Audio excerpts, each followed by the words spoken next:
আসসালামু আলাইকুম। আমরা আল কোরআনের আলো ঘরে ঘরে জ্বালাতে চাই,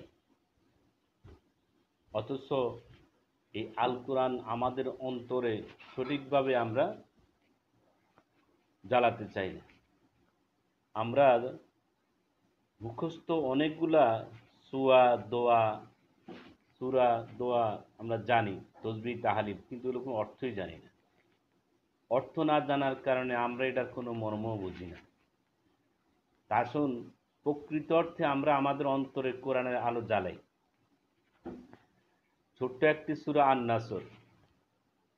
বিসমিল্লাহির রহমানির রহিম। পরম করুণাময় আল্লাহর নামে। ইযা জাআ নাসরুল্লাহি ওয়াল ফাতুহু, যখন আল্লাহর সাহায্য ও বিজয় আসবে।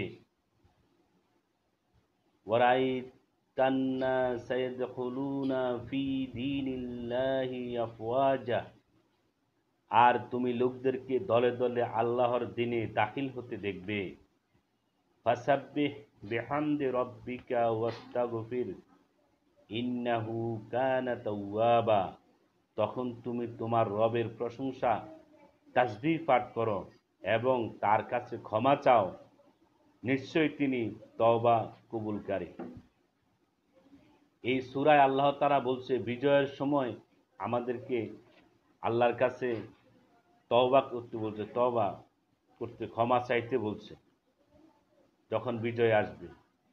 কিছুদিন পূর্বে আমরা দেখেছি আফগানিস্তানের তালিবানরা যখন তাদের আফগানিস্তানের ক্ষমতা তাদের হাতে আসলো, আমেরিকানরা এই দেশ থেকে আফগান থেকে চলে গেল, তখন তারা ক্ষমতা অধিষ্ঠ হয়েই তারা কোনো বিজয় উল্লাস নয়, দেখলাম তারা এই সূরাটাই তারা পাঠ করতেছে।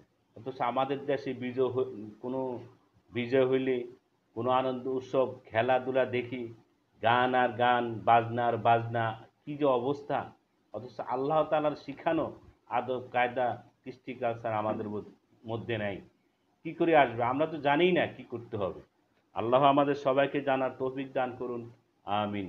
আসসালামু আলাইকুম ওয়া রাহমাতুল্লাহ।